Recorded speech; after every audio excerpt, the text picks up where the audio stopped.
Hello friends, conceptual classes में आप लोगों का स्वागत है। मैं जितेंद्र कुमार आप लोगों का स्वागत करता हूं।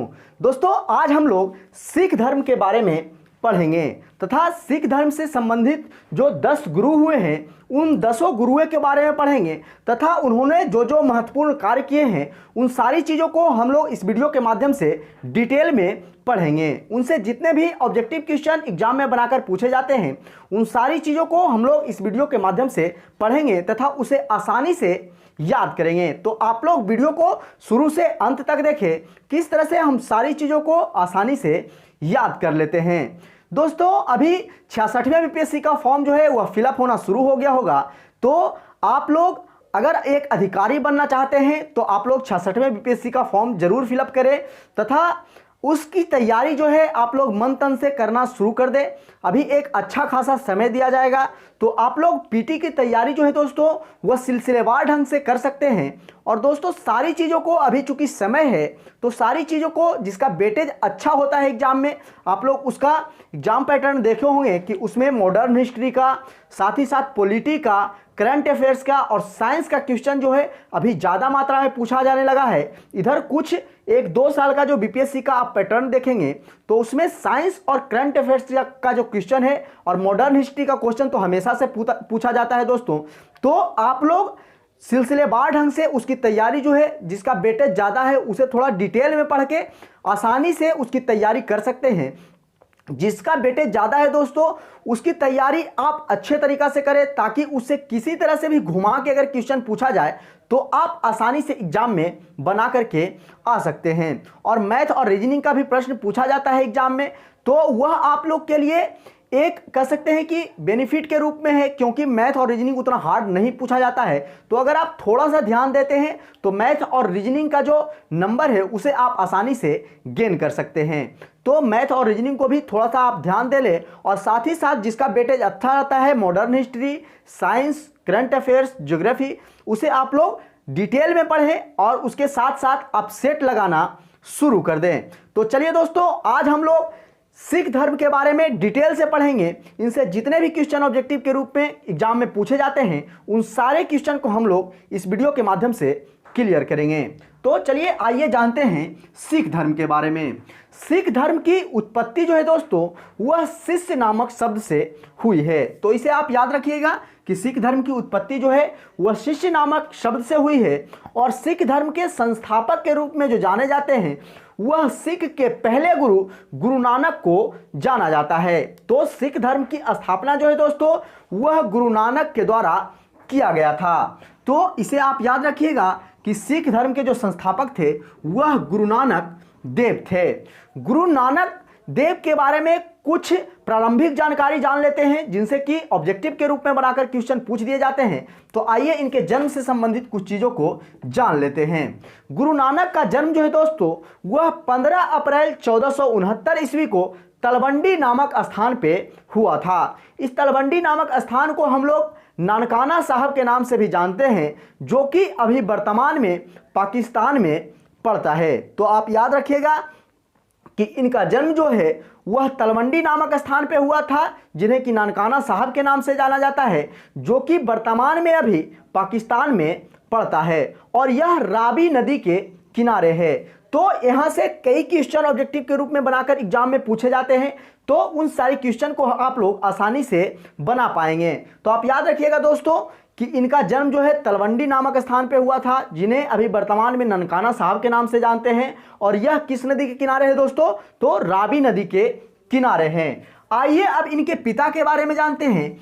इनके पिता का नाम कालूचंद मेहता था, जबकि इनकी माता की बात की जाए तो इनकी माता का नाम तृप्ता देवी था। नाम याद रख सकते हैं आप दोस्तों। इनके पिता का नाम कालूचंद मेहता तथा माता का नाम तृप्ता देवी था। अगर इनकी पत्नी की बात की जाए तो इनकी पत्नी का नाम सुलक्षणी था। तो इनकी पत्नी का नाम भी आप याद रख सकते हैं। कहा जाता है कि 1496 ईस्वी में गुरु नानक को ज्ञान की प्राप्ति हुई और जब 1496 में इन्हें ज्ञान की प्राप्ति होती है तो यह सिख धर्म की स्थापना करते हैं और यहाँ से ही इन्हें सिख धर्म के संस्थापक के रूप में जाना जाता है। जब यह सिख धर्म के स्थापना करते हैं तो यह चाहते हैं कि इस धर्म से और भी लोग जुड़े, इस धर्म में और भी लोग आए तथा इस धर्म को और जो है बढ़ाया जाए। तो इसी क्रम में होता क्या है दोस्तों कि यह लोगों के कल्याण के लिए जो है गुरु पद को बनाते हैं और गुरु पद बना करके यह सबसे पहले गुरु के रूप में खुद ही गद्दी पे बैठते हैं। तो इस प्रकार सिख के जो पहले गुरु थे वह गुरु नानक देव थे। तो इस तरीका से भी क्वेश्चन पूछा जाता है कि सिख के पहले गुरु कौन थे, तो वह गुरु नानक देव थे। तो इन्हें आप याद रखिएगा कि सिख के पहले जो गुरु थे वह गुरु नानक देव थे।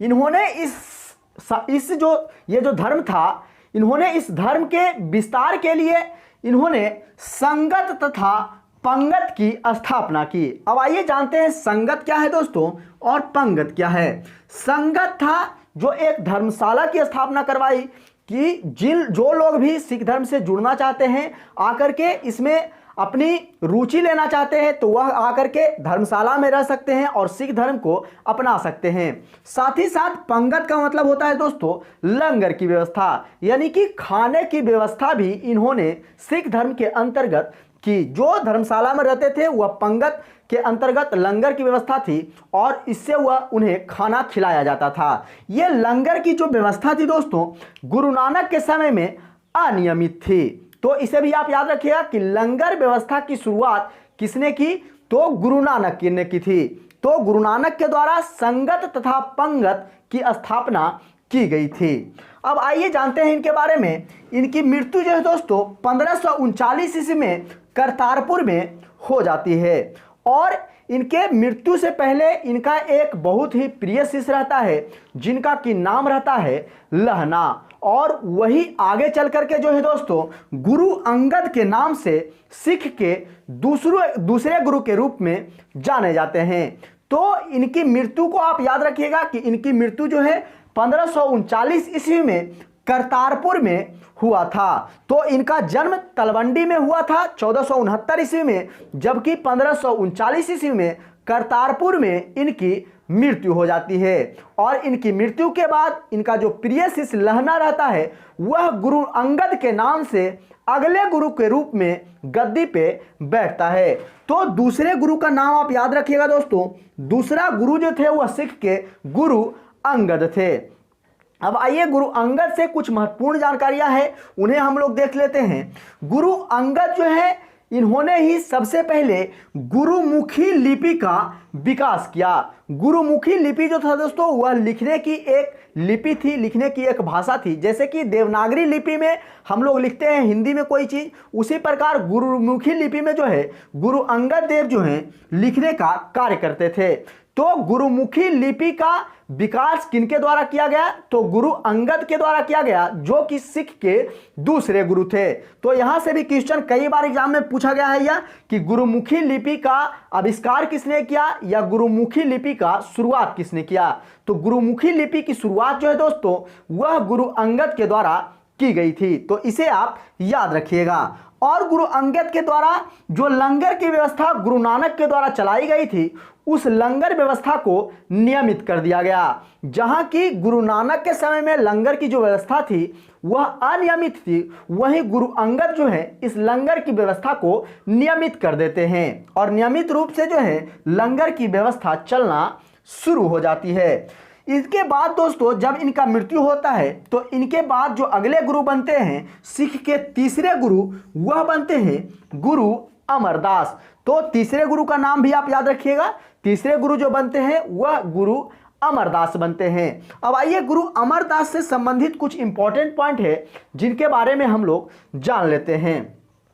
गुरु अमरदास जो थे दोस्तों वह अकबर के समकालीन थे। तो यह भी क्वेश्चन कई बार पूछा गया है कि गुरु अमरदास किनके समकालीन थे। यानी कि गुरु अमरदास जो थे वह किस शासक के समकालीन थे? तो गुरु अमरदास जो थे दोस्तों वह अकबर के समकालीन थे। तो यह भी क्वेश्चन आप याद रखिएगा, यह अकबर के समकालीन थे। साथ ही साथ इन्होंने अपनी गद्दी जो है दोस्तों वह गोइंदवाल में बनाया था, और गोइंदवाल में ही यह सिख धर्म के गद्दी पे बैठते हैं। तो यह भी नाम आप याद रखिएगा कि यह अपना गद्दी कहाँ स्थापित करते हैं? गोइंदवाल में। अगर बात किया जाए इनकी अमरदास की, तो अमरदास की एक पुत्री रहती है बीबी भानी, और कहा जाता है कि इसी बीबी भानी को अकबर के द्वारा 500 बीघा जमीन भेंट के रूप में दिया गया था। तो इनकी पुत्री का नाम भी आप याद रखिएगा, इनकी पुत्री से भी क्वेश्चन बना करके पूछ दिया जाता है कि गुरु अमरदास के पुत्री का नाम क्या था? तो गुरु अमरदास के पुत्री का नाम बीबी भानी था, जिन्हें कि अकबर के द्वारा 500 बीघा जमीन भेंट के रूप में दिया गया था। तो चलिए आइए जानते हैं गुरु रामदास के बारे में। गुरु रामदास जो थे दोस्तों वह भी अकबर के ही समकालीन थे। चूंकि आप लोग देखे थे कि गुरु अमरदास जो थे वह अकबर के समकालीन थे, और रामदास भी जो थे दोस्तों वह अकबर के ही समकालीन थे। तो यहाँ दोनों जगह से क्वेश्चन पूछा जा सकता है। तो आप याद रखिएगा कि गुरु अमरदास और उनके ही दामाद जो कि बीबी भानी का पति रहते हैं गुरु रामदास, वह भी अकबर के ही समकालीन थे। तो यहां से आप इसे भी याद रख सकते हैं। और बीबी भानी को जो 500 बीघा जमीन अकबर के द्वारा भेंट के रूप में दिया गया था, कहा जाता है कि उसी जमीन पर गुरु रामदास के द्वारा अमृतसर नामक नगर जो है बसाया जाता है।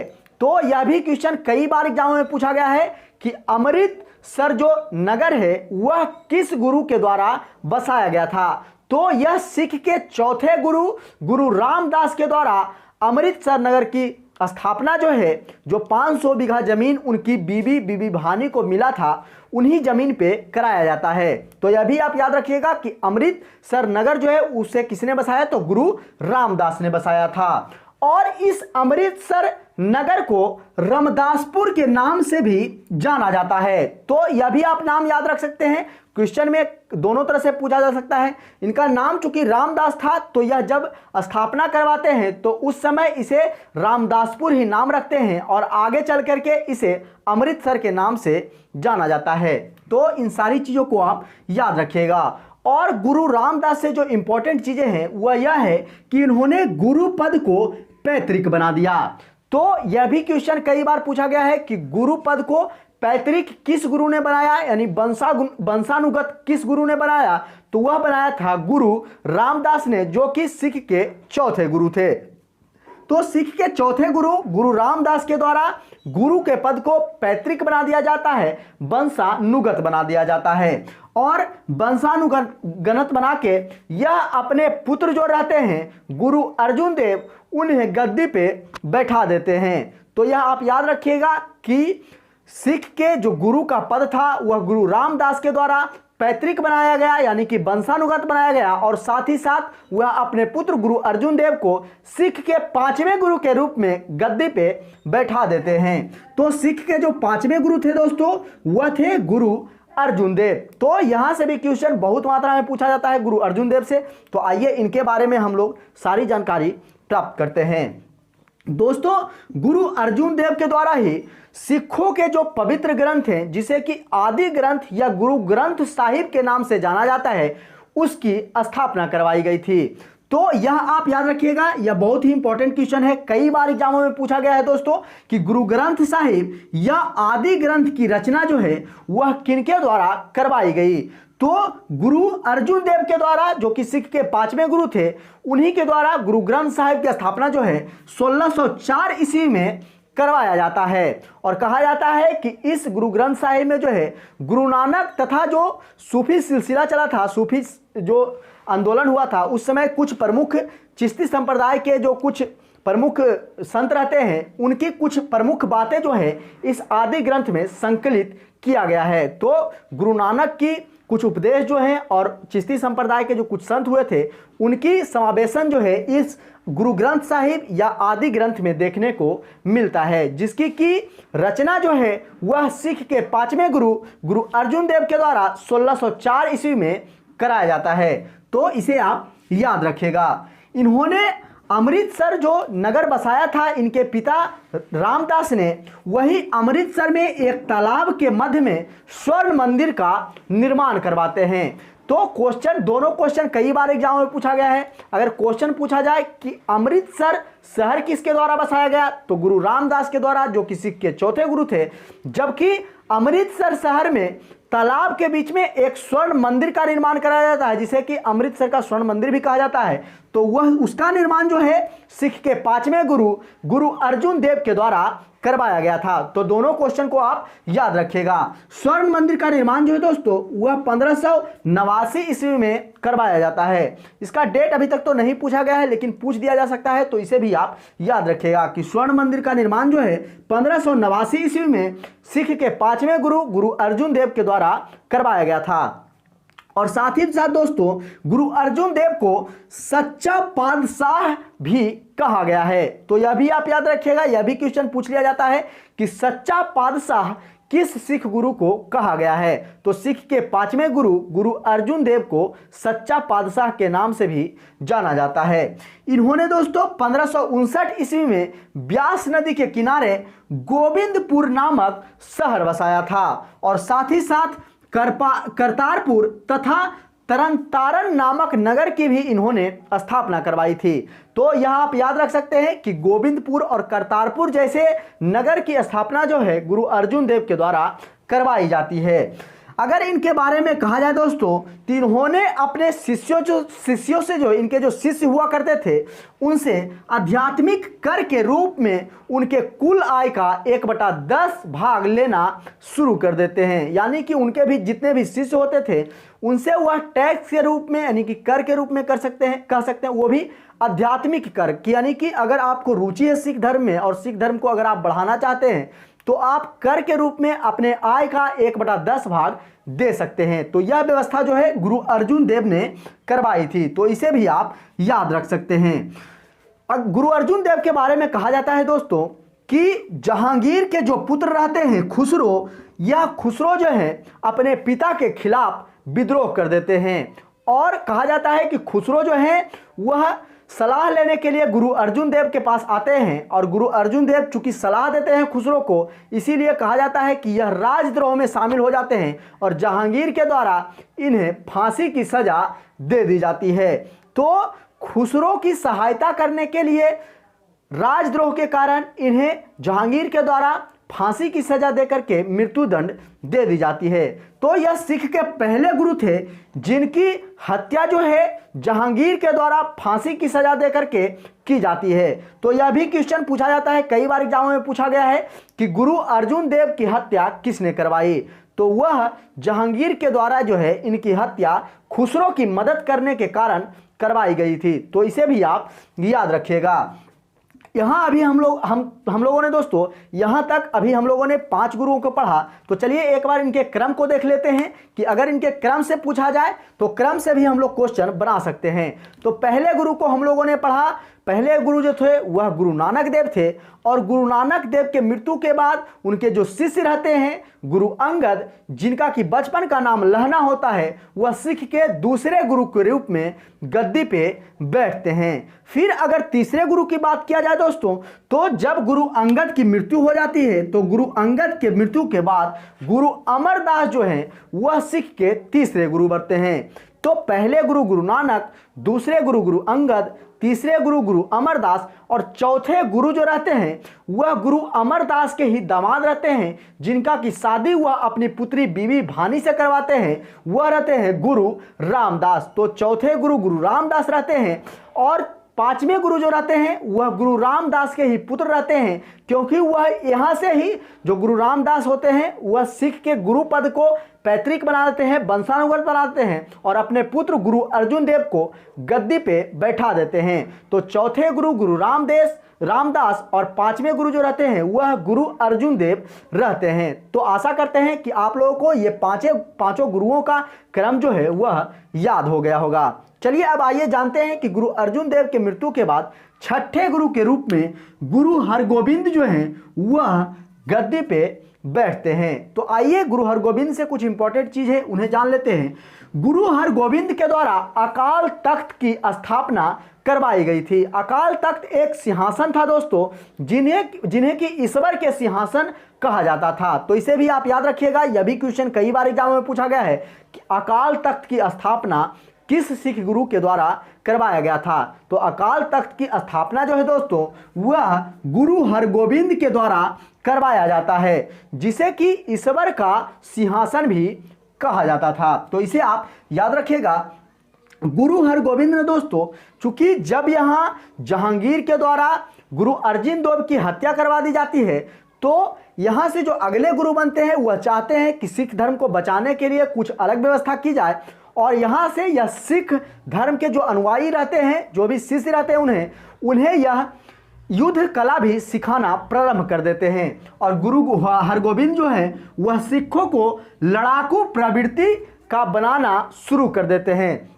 तो यह भी क्वेश्चन कई बार एग्जाम में पूछा जाता है कि सिखों को लड़ाकू प्रवृत्ति का किसने बनाया। तो लड़ाकू प्रवृत्ति का बनाने का जो श्रेय है वह सिखों को गुरु हरगोबिंद को जाता है। तो इसे भी आप याद रखिएगा। और साथ ही साथ इन्होंने अमृतसर जो कि बसाया गया था इनके चौथे गुरु गुरु रामदास के द्वारा, उनकी घेराबंदी भी करवा लेते हैं। वह नहीं चाहते हैं कि कोई और मुगल शासक जो है हमें तंग करे, इसीलिए वह पूरा अमृतसर जो नगर रहता है उसकी घेराबंदी जो है वह गुरु हरगोबिंद के द्वारा करवाया जाता है। तो यह भी क्वेश्चन कई बार एग्जाम में पूछा गया है कि अमृतसर नगर की घेराबंदी किस सिख गुरु के द्वारा करवाया गया था। तो वह गुरु हरगोबिंद थे, जिनके द्वारा की अमृतसर नगर की घेराबंदी करवाई जाती है। इन्होंने दोस्तों कश्मीर के क्षेत्रों में एक कीरतपुर नामक नगर बसाया था। तो इसे भी आप याद रखिएगा, कीरतपुर नगर किसने बसाया, तो वह गुरु हरगोबिंद ने बसाया था। और गुरु हरगोबिंद के मृत्यु के बाद अगले गुरु के रूप में जो सातवें गुरु होते हैं वह गुरु हरराय होते हैं। और गुरु हरराय जो हैं वह सातवें गुरु के रूप में सिख के अगले गुरु बनते हैं। आइए जानते हैं गुरु हरराय से कुछ इंपॉर्टेंट पॉइंट।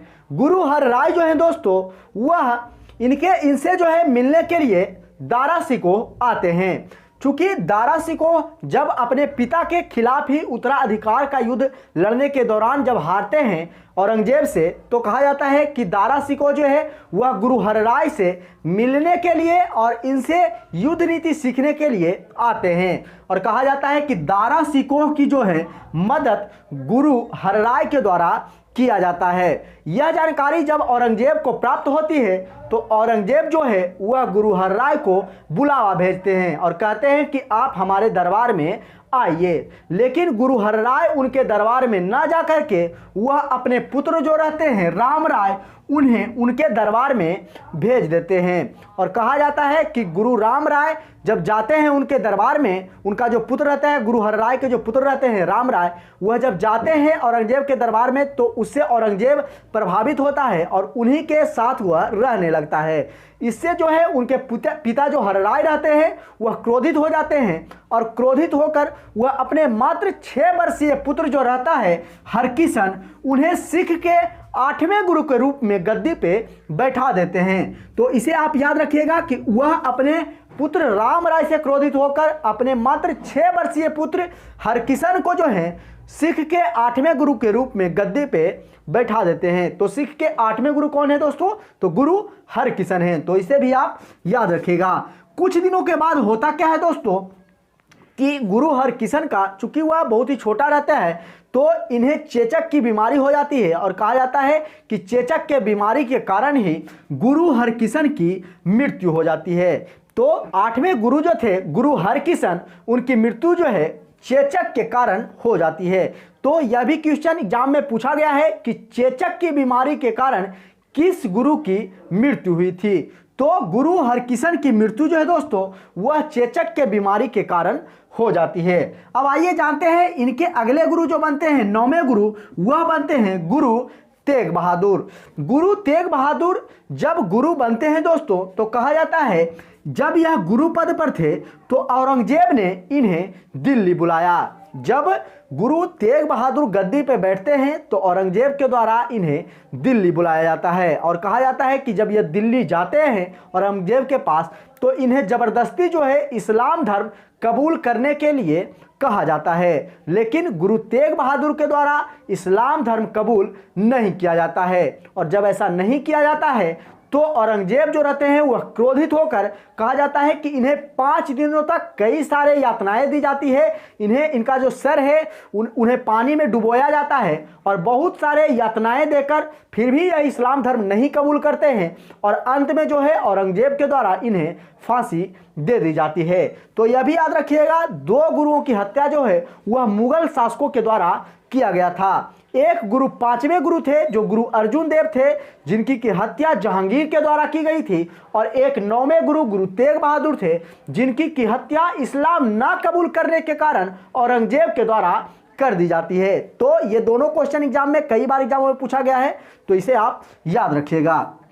तो गुरु तेग बहादुर की हत्या जो है दोस्तों वह इस्लाम धर्म नहीं कबूल करने के कारण औरंगजेब के द्वारा कर दिया जाता है और इनकी मृत्यु जो है दिल्ली के शीशगंज में हो जाती है। तो यह भी स्थान का नाम आप याद रखिएगा कि दिल्ली के शीशगंज में इनकी मृत्यु हो जाती है। और सिख के अंतिम तथा 10वें गुरु जो बनते हैं वह बनते हैं गुरु गोविंद सिंह, और गुरु गोविंद से भी कई क्वेश्चन एग्जाम में बनाकर पूछे जाते हैं। तो आइए जानते हैं इनके बारे में। गुरु गोविंद सिंह का जन्म जो है दोस्तों वह 1666 ईस्वी में पटना सिटी में हुआ था। बिहार के पटना जो सिटी है वहीं गुरु गोविंद सिंह का जन्म हुआ था। तो इसे आप याद रख सकते हैं, यह भी क्वेश्चन एग्जामों में पूछा जाता है। बीपीएससी के एग्जामों में तो खास करके पूछा जाता है दोस्तों, क्योंकि बिहार से रिलेटेड इनका जन्म रहा है, तो इसे आप याद रख सकते हैं। तो गुरु गोविंद सिंह का जन्म जो है दोस्तों वह 1666 ईस्वी में पटना सिटी में होता है। गुरु गोविंद सिंह के द्वारा 1699 ईस्वी में खालसा पंथ की स्थापना की जाती है। अब आइए जानते हैं खालसा पंथ क्या है दोस्तों। तो खालसा पंथ में चूंकि सिखों को भी इन्होंने, सिख गुरु जो थे वह सिखों को भी शिक्षा, जो युद्ध की शिक्षा है वह देना प्रारंभ कर देते हैं, और जो युद्ध कला में निपुण हो जाते थे सैनिक उन्हें खालसा पंथ के अंतर्गत रखा जाता था। तो खालसा पंथ की स्थापना जो है दोस्तों वह सिख के अंतिम गुरु गुरु गोविंद सिंह के द्वारा किया जाता है। तो यह भी क्वेश्चन कई बार एग्जाम में पूछा गया है कि खालसा पंथ की स्थापना किनके द्वारा की गई। तो खालसा पंथ की स्थापना जो है दोस्तों वह गुरु गोविंद सिंह के द्वारा की गई थी। इन्होंने दोस्तों गुरु गोविंद सिंह ने कहा कि अगर जो सच्चे सिख हैं, अगर वो मर्द हैं तो वह अपने नाम के अंत में सिंह लगाएं, अगर वो महिला है तो अपने नाम के अंत में कौर लगाएं। तो मर्द के अंत में सिंह और कौर लगाने की प्रथा जो है वह गुरु गोविंद सिंह के द्वारा ही चलाई गई थी। इन्होंने कहा था कि अगर जो सच्चे सिख है, अगर वो मर्द है तो अपने नाम के अंत में सिख लगाएं, अगर महिला है तो अपने नाम के अंत में कौर जरूर लगाएं। तो यह जो है गुरु गोविंद सिंह के द्वारा कहा गया था। साथ ही साथ दोस्तों गुरु गोविंद सिंह के द्वारा सिखों को कहा गया था कि अगर आप सच्चे सिख हैं तो 5 क के पालन जरूर करें। अब 5 क क्या था दोस्तों उनके बारे में जानते हैं। क का मतलब कि पांचों जो वर्ड था उसका शुरुआत जो है दोस्तों वह क से होता था। आइए जानते हैं किस किस चीज को शुरू कर रखने के लिए उन्होंने कहा, इसके बारे में जानते हैं। 5 का था दोस्तों, उसमें पहला का था कृपान। कृपान का मतलब दोस्तों तलवार, यानी कि अच्छे जो सिख हैं, जो सच्चे सिख हैं वह अपने पास एक तलवार जरूर रखेंगे, यानी कृपान जरूर रखेंगे। दूसरा जो का था वह था केस, यानी कि वह केस जरूर रखेंगे, ऐसा नहीं कि वो केस मुड़ा करके रखेंगे, तो केस रखना सिखों को अनिवार्य था। तीसरा जो का था वह था कड़ा, जो हाथ में कड़ा पहना जाता है वह कड़ा जरूर पहनेंगे। और चौथा जो वर्ड था वह था कंघा, तो वह अपने साथ में एक कंघा रखेंगे, चूंकि बाल रखेंगे तो बाल झाड़ने के लिए कंघा भी उन्हें रखना पड़ेगा। और पांचवा जो का था वह था कच्छा, यानी कच्छा जरूर पहनेंगे। तो 5 का जो था दोस्तों वह गुरु गोविंद सिंह को द्वारा सिखों को अपनाने के लिए कहा गया। तो आप 5 का को देख सकते हैं, कृपान, केस, कड़ा, कंघा और कच्छा। साथ ही साथ दोस्तों इनकी अगर मृत्यु की बात करें तो गुरु गोविंद सिंह की मृत्यु जो है वह 1708 ईस्वी में महाराष्ट्र के नांदेड़ नामक स्थान पे गुल खां नामक पैठान के द्वारा कर दी जाती है।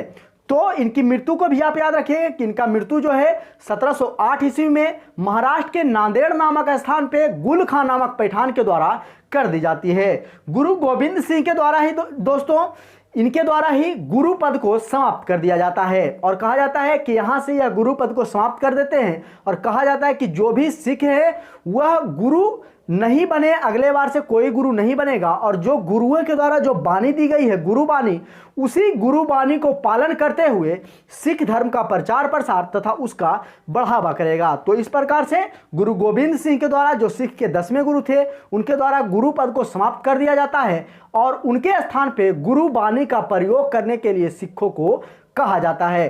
तो इस प्रकार से दोस्तों हम लोगों ने देखा। तो आइए अंतिम 5 गुरुओं के हम लोग फिर से रिवीजन कर लेते हैं। शुरू में 5 गुरुओं का हम लोगों ने देखा, अंतिम 5 गुरु को देखते हैं। अंतिम जो 5 गुरु थे, अब देखते हैं गुरु अर्जुन देव के बाद जो अगले गुरु बनते हैं वह गुरु हरगोविंद बनते हैं। उनके बाद गुरु हरराय, फिर गुरु हरकिशन, गुरु तेग बहादुर और अंतिम गुरु जो थे वह गुरु गोविंद सिंह थे।